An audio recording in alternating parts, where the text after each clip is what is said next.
we're going to head on to the Rift. This is the third game of the day. We're only playing 4 today. It will be very exciting to see if SEM9 can finally get themselves onto the standings. Yeah, and we already saw CFO did take their first loss, so perhaps that bodes well in that regard for SEM9 fans here, as Frank Esports looking to get to 4 and 5. That would be a big boost in their ability to try and crack the top half of the standings, as it's still a very, very difficult task for that top 5, but it would also create a lot of separation between them and the rest of that bottom half of the league. Really interesting in the runes coming up here. To follow up on your point, exactly, you know, you talked about this just being a top 5 heavy league, and Frank Esports are just sitting on the doorstep there. They're very close to it. They still have MFD and Impunity nipping at their tails, but with this win, they could definitely propel themselves into a much better position. I do want to take a look at the summoners being selected here. We saw an earlier Ghost and Inferno, and Ignite coming out in the Gwen versus Tryndamere matchup, but a very different setup here from Kerr. What is he looking forward to with the TP and Exhaust here? He's really just looking to have a combat summoner, but also one that scales well too, right? The Ignite is usually the other choice when it comes to finding a combat summoner and that teleport. But in this case, I like this choice from Kurt, and we've seen that he does make very good strategic decisions when it comes to rune choices, when it comes to summoner spell selection, and when it comes to some of these draft picks as well. But it's been the execution that's come short. And in this game, you know, there's a lot of scaling carries for SEM9. So if you're able to get onto the back line and completely shut one down and kill the other, it really takes the legs out from SEM9 in these team fights. See if he's going to be able to make that one work out on the side of Kurt. As we mentioned, he has played a lot of different champions, even got his Karma band out, which is kind of interesting. He's doing quite well in the early game. So far, Caspiel has not shown up on the map just yet. He's still going for his first clear in his red buff.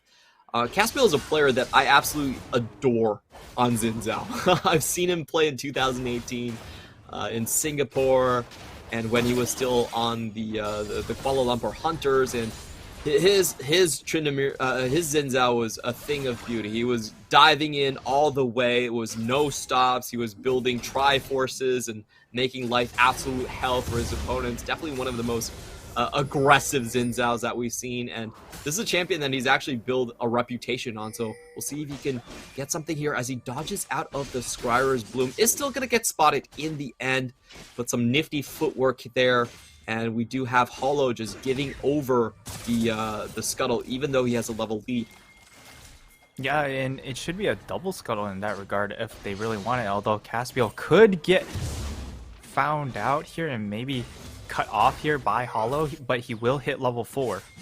So I think that's going to prompt Hollow to go ahead, back off in that instance. And I was going to say it will be a double Scuttle secured for Caspiel, but it will be his bot lane that are going to be able to secure that one. And now Hollow making just a little wave hello into this mid lane. As Pretender, he's actually gone for the Dorn Shield instead of what we saw in our earlier game, of course, with the triple Juju beads, as you call them. But okay, trade up into the top side. It will be okay, matched. Is going in, but Kurt is getting those stacks up and dealing a lot of damage. Meanwhile, Lazar pushing in Pretender. This is the best laning phase so far we have seen from SEM9, and a team-wide effort as well. We could see our observers just panning across Holo and figuring out all of his camps has been taken.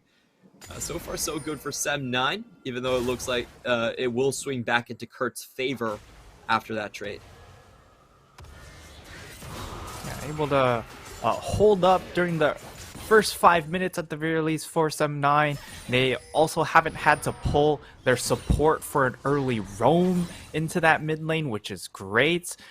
That's usually where things have gone south for Clay X in a lot of these games, because he is losing his support early on, looking to accommodate his mid lane, spend 30 seconds to a minute hanging around mid, make sure it's okay. And as a result, he has to take those next 1 or 2 waves off, essentially. He's forced to take time off out of his lane, and as a result, he'll usually suffer quite a bit. But this time around, it's just going to be a bit of a stroll into the mid lane for his support, and then it should just be Braum coming quickly down back bot. Extremely aggressive play from Caspiel, trying to find out the position of Holo. He spots him at half HP.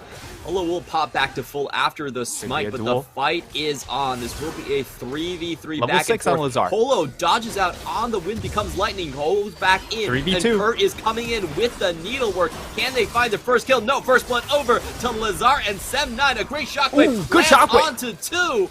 But the fight is swinging back into the favor of Pretender, still looking for that execute. Not going to find it. Kurt jumps over the wall. Can Lazar get out? Pretender flashes in to find the kill. Shiromai going to pick up another. Meanwhile, in the bot lane, we have action all across the board. PlayX is going to stay alive, but he has to be very careful about those Infernums. He's going to lose. Heal is getting used. They're running away from this one. They will get zoned out, but with their lives intact. We get zoned off, and they will end up losing all those minions. And for the most part, like, immediately when that jungle skirmish happened, that was when Eminem and Rebirth just went in, but it looks like they could look for a turn here. Caspiel's here, but Hollow's quickly behind.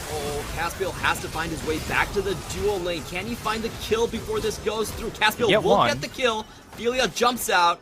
And a 1-for-1 trade. Jungle for support here. A pretty even trade. We will take another look at the top lane mechanics here as the 3v3 evolves.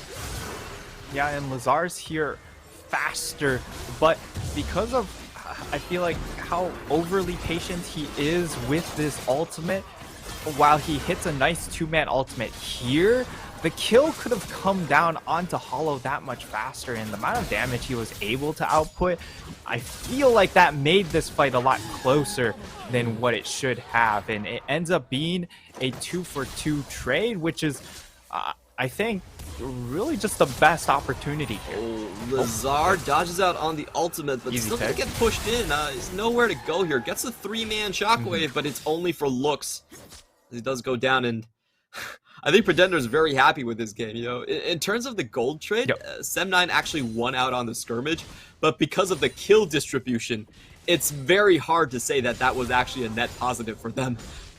Yeah, it does make this mid game very, very threatening because of how far ahead Pretender is on this Akali pick now.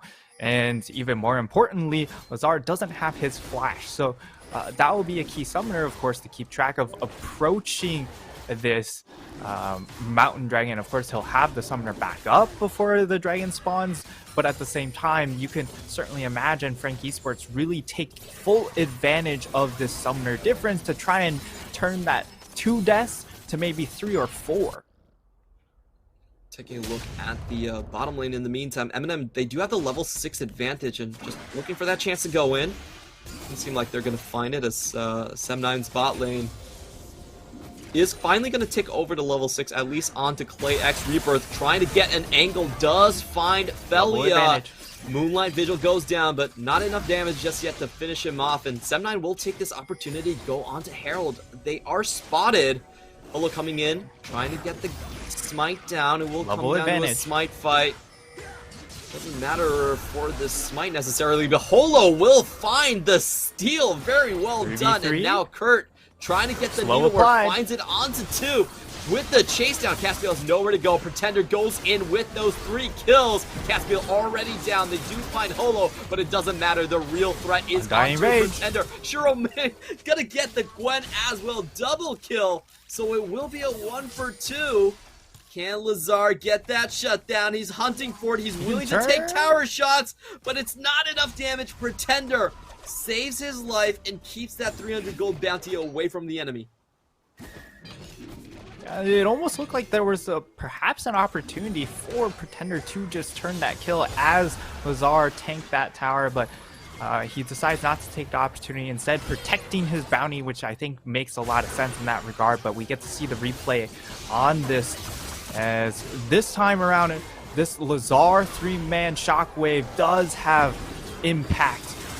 And I mean, Shiromine just goes to town. This is what Tryndamere does. And you pop that Undying Rage, there's just no response to the crit damage that's going to come out from that giant sword.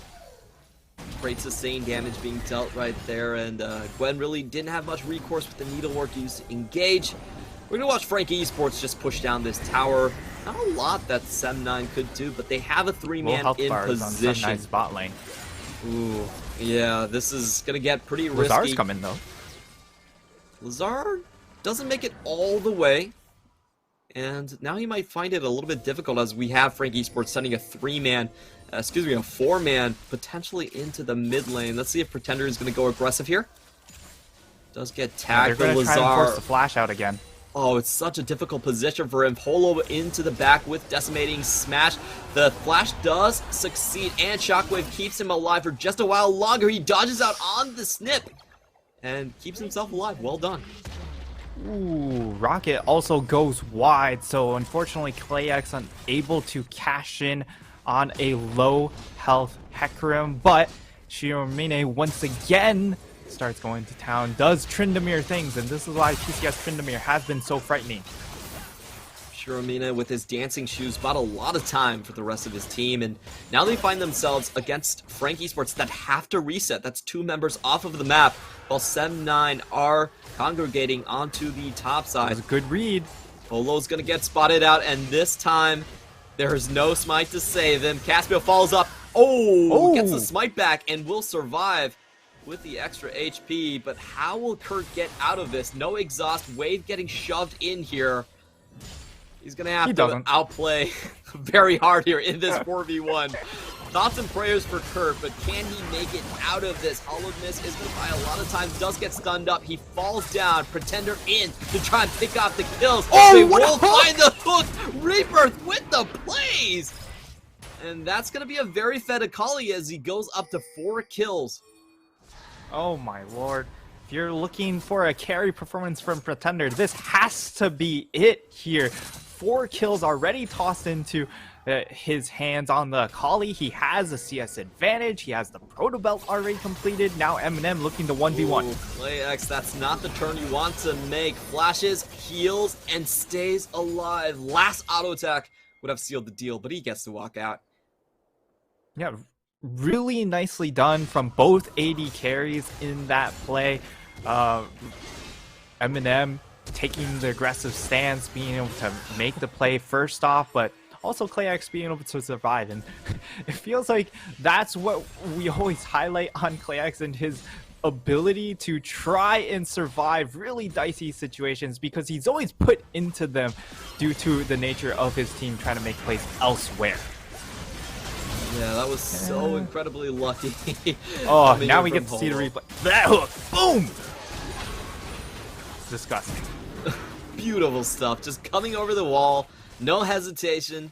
Uses, I believe that was his real flash to get over there, but well done. And they know the name of the game from Frank Esports. We were questioning if they actually knew how to play more of a 1-3-1 composition, but I definitely think they understand the key factor here. It's just to get Pretender fed, so he can dominate those side lanes, especially against someone like Lazar. Yeah. So far, it's paying off well, and you can also see the bot lane is also naturally ahead here. Eminem having a 20 CS advantage over PlayX. Of course, it helps that they were able to constantly zone them off of minion waves. And now we're going to see if they're able to snowball this gold advantage.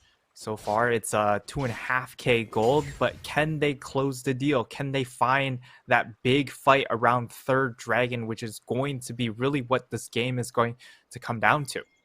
Feels like a battle between 2 backline killers in Shiromine and Kurt here. Kurt is going to have to leave his tower alone. No help on the way. Meanwhile, Frank trying to look for an equalizing play onto the top side. Doesn't look like they're going to find it just yet, and SEM9 are going to come ahead quite heavily in this play. Good block by Felia. Rebirth throws out the hook. Moonlight Vigil goes down, and unfortunately for Felia, he's not taking enough to survive this. PlayX actually goes forward, nearly gets the play to work, and finds it with the last auto attack. Well done on the bait. Caspiel going in. Eminem finds the double kill, surprisingly, but still gives up his life for it. We have a game here. SEM9 is looking at... they're just looking so much more alive than the previous 2 weeks.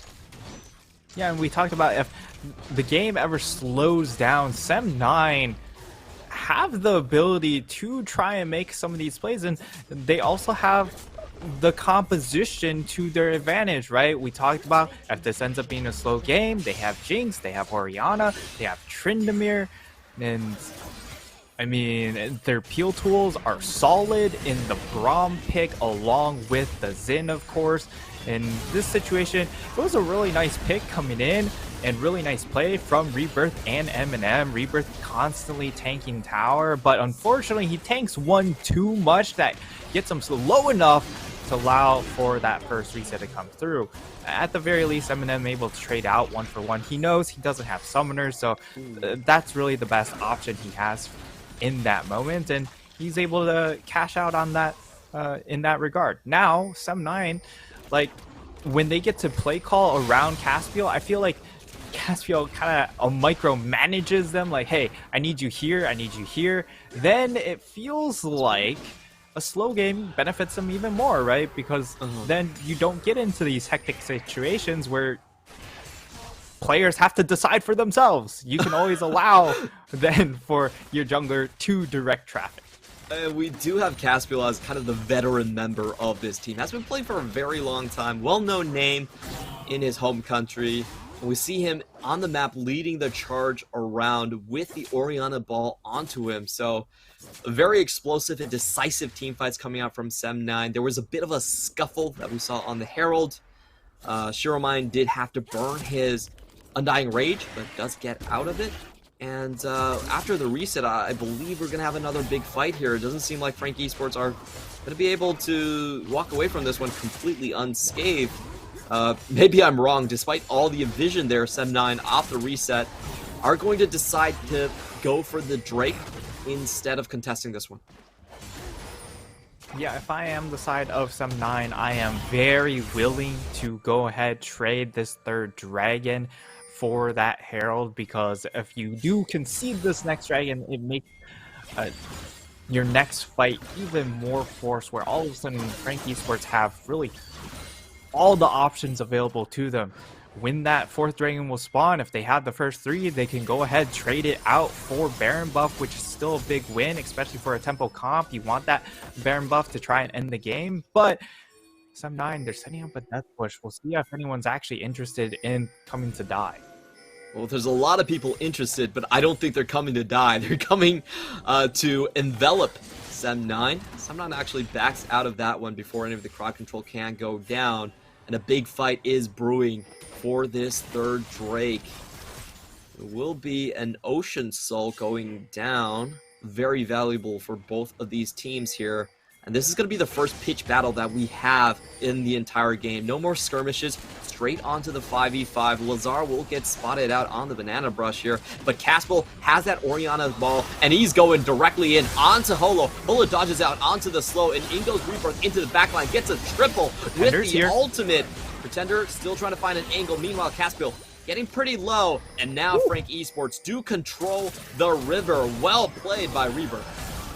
Really slow fight, and it ends up being Frank Esports able to utilize their composition just a little bit better, knowing that there was Pretender just waiting to come in on the backside of that fight. SEM9 go forward, trying to find the engage, but unfortunately the side of Frank Esports play it correctly. They play slow, they go ahead, immediately back off, and all of a sudden SEM9 are like, well, if we commit and go a little bit too far forward, then Pretender just eats up our backline so easily. So that's why they go ahead, back off, and allow Frank Esports to snag their third dragon. So even though SEM9 spent a lot of time trying to set up for a safe dragon take, it ends up being Frank Esports that get the Rift Herald and the third dragon.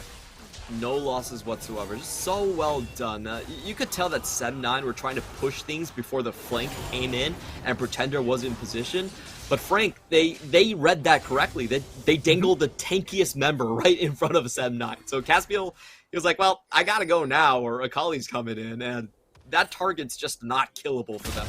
Turbo Chem tank, gets some move speed, dodges around the abilities. Just beautiful stuff from Frank. I'm really impressed by how they've been handling this team fight so far. You know, they're a 3-5 team, but they're definitely showing up to play and showcasing that they have a lot of these more advanced team fight positionings down very well. Yeah, and this was the thing about Frank Esports. When we saw this roster come out and with like, hey, they have Pretender coming in from the PSG, they have Eminem. Like, okay, Eminem just going kidding. for the straight burst. That didn't really work out. The Caspiel is next on the menu. Pops his Crescent Guard, and they still find the needlework onto ClayX. That was so unfortunate into the back line. Caspiel survives, but his AD carry takes one step too far forward.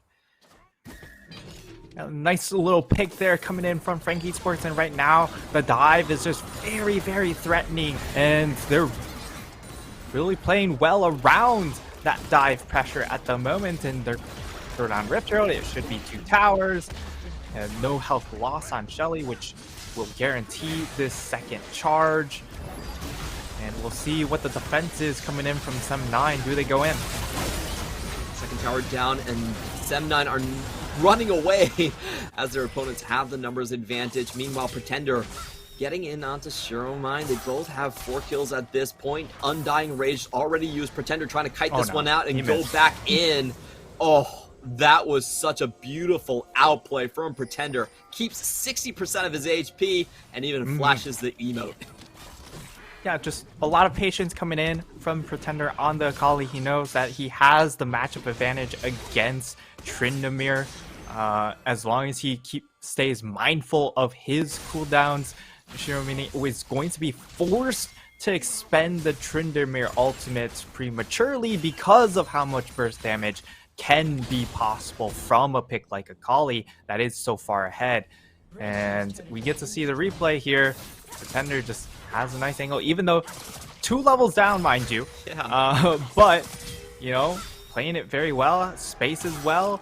Of course, the vision denial offered by Shroud makes it really hard for a Tryndamere to play through as well, because you need an auto to get your damage out, and the vision denial is the best way to stop that from happening.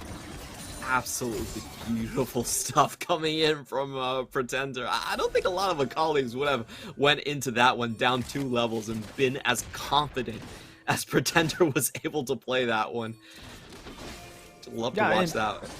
Going back to my point, well, we might see a fight break out, but like Frank Esports, we knew mechanically they weren't too far behind in comparison to a lot of these PCS teams. It was really just the fact that because it was whipped up, this roster was whipped up so late, they had a whole lot of synergy issues. You weren't sure how they'd actually be able to play the game early on, and it feels like now week 3 it seems a little bit late, but you still have this full second round robin to try and redeem yourself and make your way back up the standings, and it's starting to look like they're set up for a really nice second half of the split.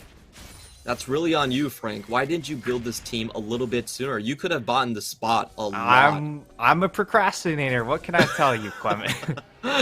All right, so we're going to come back as we have an interesting split on the map. The Drake is about to come up, and it looks like SEM9 do not want to split these objectives. They are going straight for the Baron. It is getting spotted out, but as we see here, Pretender does not have a teleport. He's going to have to make it on foot. SEM9 are deciding to turn back around stalling. as Rebirth doesn't get the Hex Slash over the wall, is going to die. But that means, effectively, it was 1 kill for the Ocean Soul. Yeah. That was clearly going to be the plan coming in from Frank Esports that entire time is, hey, make sure they aren't going to burst down the Baron buff, because yes, they haven't necessarily hit all their scaling points, but they still have a 2-item Jinx, and she does do a decent amount of damage at this point onto an objective like Baron, especially when you do have the 2.5 items on the Tryndamere. Oh, he's gonna find Caspiel. That was incredibly easy. Moves on to the second target. Gonna go underneath the tower with the Ocean Soul. Might even be thinking about staying here a little bit longer. And these trades are very one-sided for Frank. Sherline, he has to find something back here. The rest of his team is kind of falling apart, but he doesn't get the clean solo, as Holo absolutely does not honor duels, is just going to kill him. And it just looks hey, what do you know? They're at Baron. Yeah, that sequence of events for SEM9 did not pan out. They weren't that far behind before this play, but after 3 disastrous trades, they are very far away from even now.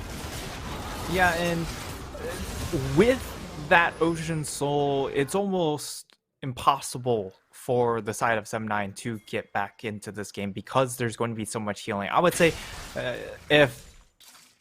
even if SEM9 were the ones to secure themselves the Ocean Soul some way, somehow, like Frank Esports are still overloaded in burst damage that it wouldn't have been a immediate knock on like, hey, we can now win this. But on the flip side, because it's a more slow and steady damage, elongated fights for the side of SEM9, this Ocean Soul is just so devastating. It definitely is, and they do have that composition where we see a lot of 1-3-1 as Pretender is doing here. He can't be stopped. I don't think any combination of 2 members can take down Pretender at this point. He's 6-1-1, 700 gold bounty, 3 completed Shadow items Flame with Ocean Soul. Yeah, the other thing is just having Shadow Flame and Sword Shoes. You don't have any resistances coming out if you are the side of SEM9. And the issue is, again, like, yes, you have some defensive stats built up, but defensive stats don't get you kills against Ocean Soul. So once more, I question the validity of something like an early Zonia's on the Orianna. You're really just playing too much for KDA at this point, and that's not what's going to get you back into the game. Yeah, I think they definitely need a little bit more damage to have a decisive team fight and maybe get things back into their favor. As we do see SEM9 now venturing forward onto the map, at least trying to catch out Frank Esports, get some proactive plays going. But Frank, I don't think they're going to let this opportunity go. In comes Kurt. Nautilus ult goes down into the back line. Holo gets decimating smash onto Caspiel. Caspiel is surviving a long time, and they might be able to turn this one around. Clayx already down, though. Aphelios with the 2-man kill on the Moonlight Vigil, and only Sherman is left alive. He goes as well. Not a perfect ace, but close enough for Frank Esports. They only lose Rebirth, and they are marching forward towards the victory. A fairly clean ace. It's not perfect, of course, as they did drop one, but 28 minutes into the game, you have Cannon and Wave coming in. This should be enough to go ahead and finish this game. So Frank Esports still move themselves up to 4 wins and really pole position for the bottom half of the standings. Yeah, they are